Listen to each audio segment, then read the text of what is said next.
Gandang gabi. Ito na pang resulta sa ating STL Bulacan para sa araw na to, May 14, 2026. Sa araw ng Thursday para sa ating third draw result.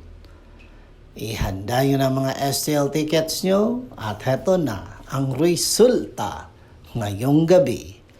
At para naman po sa ating STL Bulacan third draw result, ang resulta ngayong gabi ay ang numerong ito.